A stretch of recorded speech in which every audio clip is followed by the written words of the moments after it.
projets de co-développement, beaucoup d'accords qui sont signés au nom de l'immigration et auxquels nous, on n'est jamais associés. Donc il y a cette bataille-là également, mais il y a d'autres batailles sur les questions d'immigration, sur les questions d'égalité de traitement en Tunisie.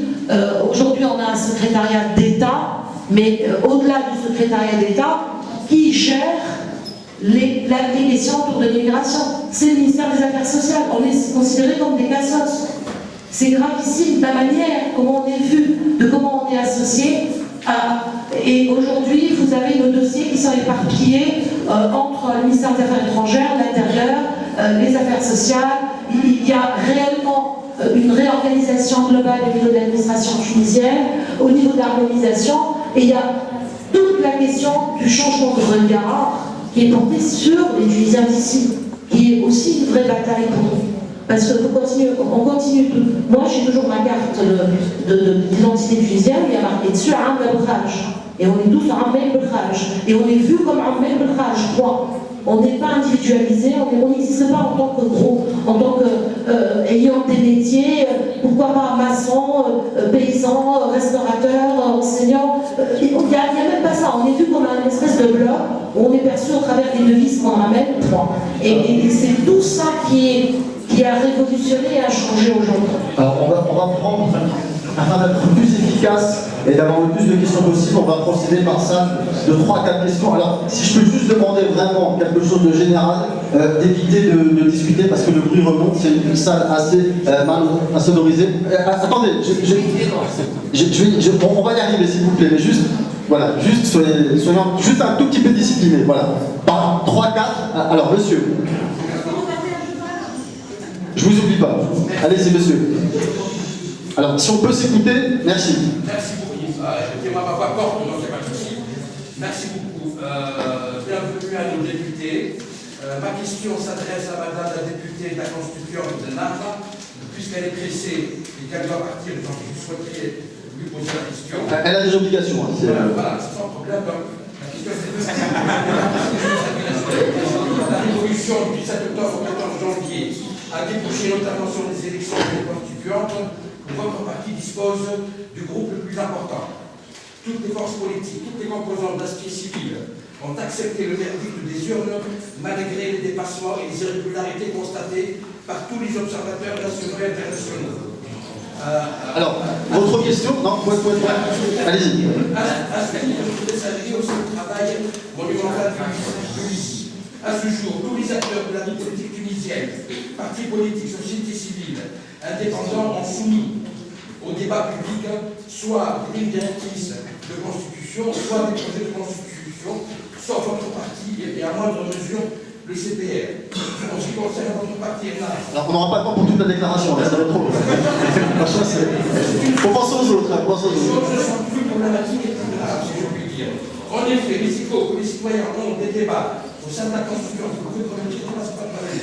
Non, c'est trop. Alors, votre question, monsieur. Les responsables déroulent dans le tournée à toutes des personnes sensées. Des Tunisiens avec vous ne savent plus à quel sens se vouer. Soit à ceux qui, dans la ligne de vos engagements signés dans le cadre du 18 octobre, prônent un état civil, assurant l'égalité totale entre les hommes et les femmes, garantissant toutes les libertés, y compris celles de croyance, et je rajouterai même on peut le recevoir par mail, le manifeste. On y va, monsieur, la question, s'il vous plaît. Soit à ceux qui déclarent des convergences avec les salafistes et les djihadistes qui veulent imposer les affaires charia,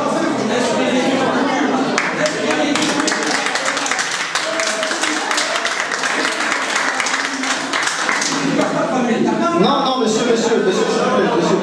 Non, monsieur, on parle de démocratie, il faut qu'on écoute tout le monde. Monsieur, votre question. S'il vous plaît. Monsieur, non, juste excusez-moi. Si vous êtes un démocrate, vous pensez aux autres. Allez-y. Madame la députée de la Constitution, vous engagez et engagez votre mouvement au-delà de notre assemblée devant le peuple tunisien sur une ligne claire définitive quant à la Constitution que vous prenez pour la Tunisie et la nature de l'État que vous défendez. De votre position dépend de votre réponse. Monsieur, merci. Merci, monsieur. Voilà. va gagner du temps. Juste un petit point de méthode qui dure moins de 30 secondes. Vraiment, là, on n'est pas sur des questions de censure, c'est-à-dire que n'importe qui peut prendre la parole et parler. Simplement, à un moment, là, c'est une déclaration qui clairement est importante. Elle a une boîte mail, elle a un courrier, voilà. Vraiment, là, on essaie de faire quelque chose d'interactif. Et si jamais on veut que tout le monde et toutes les représentations, toutes les personnes puissent parler, c'est compliqué. S'il vous plaît, non, juste ne soyons pas égoïstes, pensons aux autres et essayons d'être un petit peu disciplinés. Allez-y, monsieur. Non, monsieur. Ça y est, on vous écoutez, monsieur, allez-y. Alors, on y va, une question. Sur quoi? D'accord. Il le note, il vous répondra. Alors, monsieur. Moi, je voulais revenir à ce que vous disiez, Nadia, poser la question, elle a parlé de la condition de nationalité, mais au-delà de la condition de nationalité, aussi il y a la condition de religion. Et oui, tu l'as dit trop vite, mais ça n'a pas été suffisamment clair. Est-ce qu'on accepte aussi, parce qu'en fait on a restreint, il fallait avoir que la nationalité tunisienne, mais être musulman. Et moi je trouve que la Tunisie s'honorerait que les conditions ne soient pas seulement sur la nationalité, mais sur toute personne tunisienne, indépendamment de sa croyance. Elle peut être athée, elle peut être juive, elle peut être chrétienne, elle peut être musulmane. Et moi je pense que c'est très très important que le président. Par contre, juste une petite remarque que je coupe, c'est on peut être tunisien et traître. On peut avoir que la nationalité tunisienne et traître. Et je crois que c'est très important de ne pas associer le patriotisme en fait des nationalités qu'on a à l'instant. Voilà, c'est dit. Merci, monsieur. Alors, je vais aller un petit peu de l'autre côté, sinon on va m'accuser de discrimination. Allez-y, madame, et monsieur ensuite au premier rang là. Allez-y, madame.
Merci.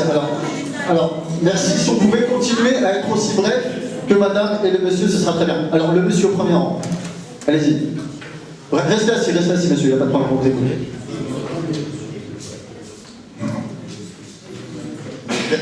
Et j'aurais voulu qu'on discute un peu d'abord du commencement, c'est-à-dire de l'Assemblée constituante et de ce qui se passe, de ce qui c'est au début. J'ai beaucoup aimé, madame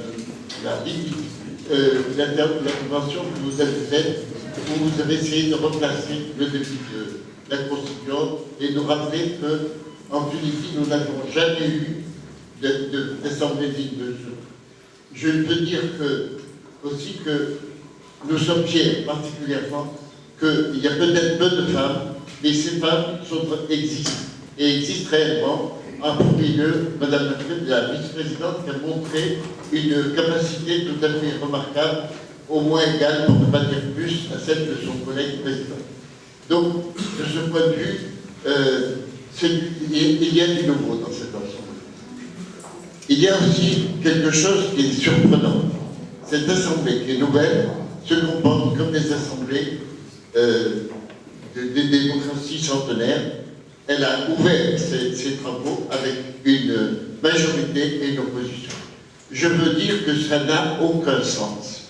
Que le fait qu'il y ait une majorité et une opposition peut être justifié par des prises de position fondamentalement différentes sur les problèmes fondamentaux, mais n'oublions pas une chose, cette Assemblée est élue pour faire une constitution et pour élire un gouvernement, pour nommer un gouvernement et contrôler un gouvernement qui a des choses urgentes à faire, choses sur lesquelles, en principe, tous les partis sont d'accord. Il y a des différences d'appréciation sur tel ou tel point, sur des libertés, etc., mais elles peuvent se régler au sein de l'Assemblée elle-même. Ce qui se passe en ce moment dans la cité, ce qui s'est passé hier, ce scandale du retour du RCD sur la place publique avec l'appui des partis de l'opposition tunisienne est quelque chose qui est la conséquence naturelle de l'erreur énorme qu'on fait aussi bien les partis de l'opposition actuelle que les partis de la majorité, en laissant depuis le mois de mai dernier, à bien avant les élections, des problèmes idéologiques prendre le pas sur le problème de la gestion de la Tunisie pour répondre aux besoins de la révolution, à ceux qui avaient été vainquus. Bon, un mot simplement sur les élections nationales.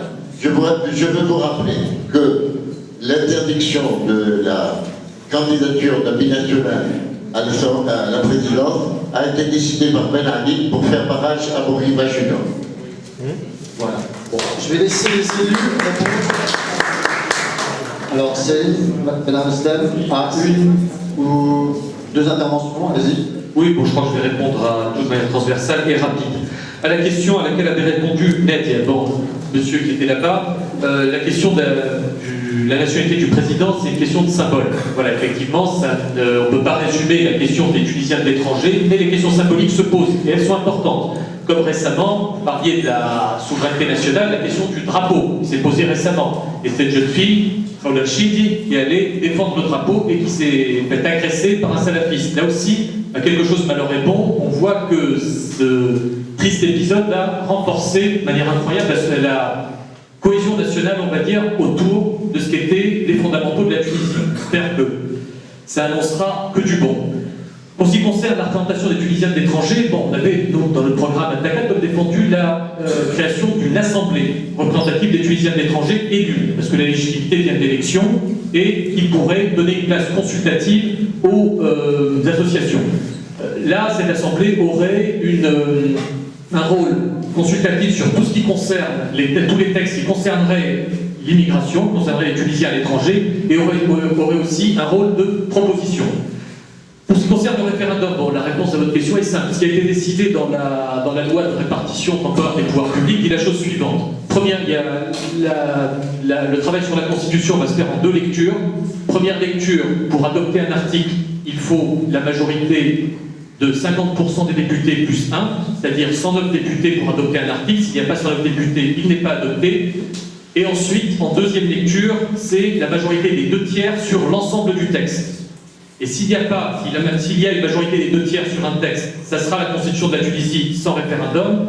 Si par contre, il n'y a pas de majorité des 2/3, là, il y aura référendum. Et là, le texte sera présenté et ça sera la majorité 50 plus 1 des votants. Voilà, donc c'est déjà prévu dans le texte. Pour ce qui concerne le reste, la religion du président, bon, vous disiez, oui, effectivement, c'est une question symbolique, c'est une question importante. Aujourd'hui, bon, on ne voit pas en quoi l'identité de la Tunisie est menacée, sur quoi que ce soit, l'identité arabo-musulmane de la Tunisie. C'est vrai que c'est dit aujourd'hui, attention, ouvrir ces questions, on voit où ça mène. C'est une question extrêmement sensible, faire extrêmement attention. On voit que certains ont essayé de jouer avec le feu, je dirais d'une certaine manière, avant les élections. On voit que ça l'a favorisé, ça a permis d'atteindre l'objectif complètement contraire de ce qu'ils voulaient atteindre. Voilà, pour tenir la leçon là-dessus. Donc beaucoup de doigté, faire très attention quand on aborde cette question. Sur la religion du président, moi je vous dirais une question sur l'identité. L'identité arabo-musulmane de la Tunisie, ça pourrait être un formidable facteur de cohésion nationale. Tant qu'on garde une vision ouverte de la Tunisie et qu'on n'exclut personne. Personne qui n'est pas arabe ou personne